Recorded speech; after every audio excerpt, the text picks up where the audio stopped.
Hello students. So from today we are going to start our syllabus. This is your book Glittering English class 6. Now open page number 5. Lesson number 1. The Foolish King. तो जो chapter है वो किसके बारे में? एक राजा के बारे में जो बहुत ज़्यादा ही मूर्ख है.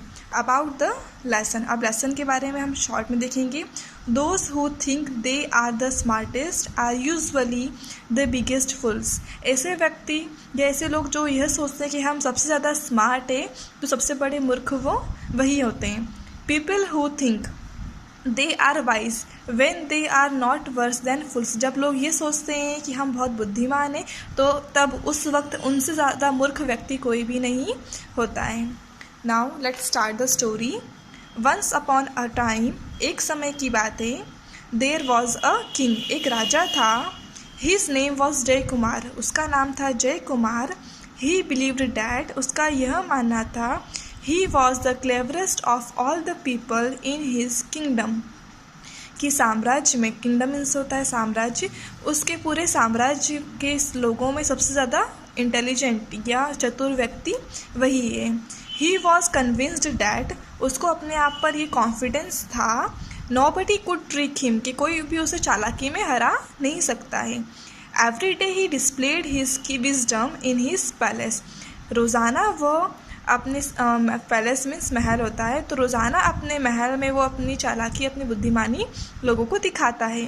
एंड प्रिडिक्टेबली, प्रिडिक्टेबली मीन्स होता है जैसा कि हम उम्मीद करते हैं. तो जैसा कि राजा उम्मीद करता है, his ministers uploaded every word he spoke. उसका जो मिनिस्टर है, जितने भी मंत्री हैं, वो सारे जो भी वो कुछ बोलता है तो सब उसकी प्रशंसा या उसकी तारीफ करते हैं. Now see next paragraph. Not satisfied, वो चीज़ से सेटिस्फाइड, संतुष्ट नहीं रहता है.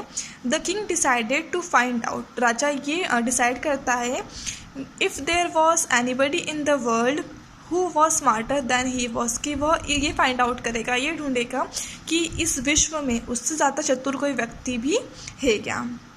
ही ऑर्डर्ड हिज मिनिस्टर्स, वह अपने मिनिस्टर को ऑर्डर देता है, find a person smarter than me, ऐसा व्यक्ति ढूंढो जो मुझसे ज़्यादा स्मार्ट हो.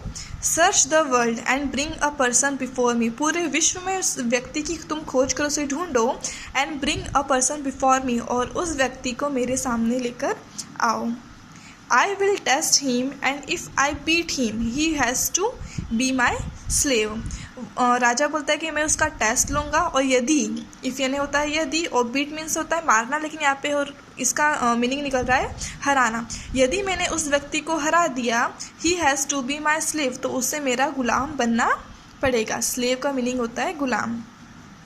Now see next paragraph. The king's ministers set out to find such a person who can take on the king. तो राजा के सारे मंत्री इस खोज में जुट जाते हैं कि कोई ऐसा व्यक्ति हो जो कि राजा को हरा सके. They met several wise man, उनकी मुलाकात काफ़ी बुद्धिमान व्यक्तियों से हुई थी.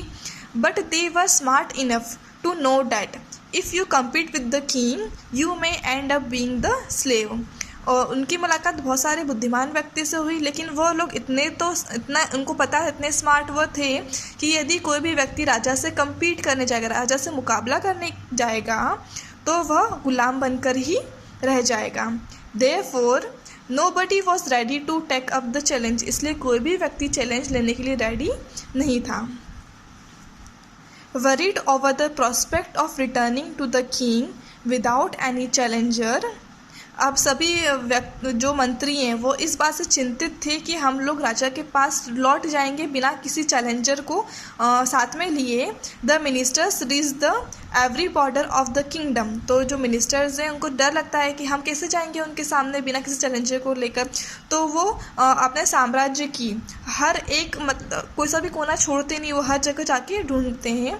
दे decided to spend the night in the nearby village, और वो डिसाइड करते हैं कि हम पास ही के गांव में रात गुजारेंगे. The villagers here were poor, वहाँ के जो गांव के रहने वाले लोग हैं वो बहुत ज़्यादा गरीब थे। Because the farmlands belong to the king, क्योंकि जितनी भी ज़मीन है वहाँ पे वो सब किसकी है, राजा ने अपने अंडर कर रखी है, राजा के पास है।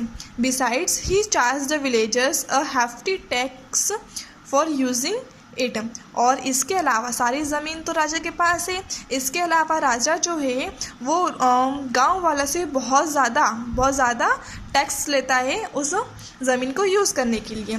There for the villagers were left with nothing even if they toiled throughout the year. इसलिए क्या होता है कि विलेजर्स के पास कुछ भी नहीं बचता है, जबकि वह पूरे साल भर क्या करते हैं, टॉयल मतलब होता है कठिन परिश्रम करना या मेहनत करना ज़मीन में।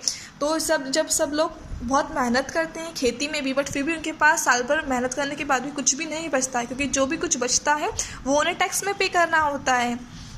डिस्पाइट देयर हार्डशिप मीन्स यहाँ पे होता है कठिनाई, इतनी सारी परेशानियों कठिनाइयों के बावजूद they treated the Kings man well, वो राजा के जितने भी व्यक्ति हैं, आदमी हैं, उन्हें बहुत अच्छे से सम्मान से ट्रीट करते हैं।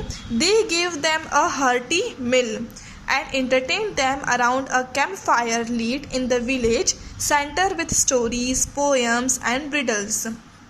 वो बहुत अच्छे से उनको खाना खिलाते हैं और सभी लोगों का एंटरटेनमेंट करते हैं। गांव में हर लोग कोई ना कोई उन्हें स्टोरी सुना रहा है, कोई पोएम सुना रहा है, तो कोई पहेली पूछ रहा है। तो इस तरह से सब राजा के मंत्रियों का एंटरटेनमेंट करते हैं। During the course of the evening one fellow caught the attention of the minister. उस वक्त शाम के दौरान क्या होता है, जब सब लोग इस काम कर रहे हैं, पोएम सुना रहे हैं, कविता सुना रहे हैं और पहेलियाँ पूछ रहे हैं, तो एक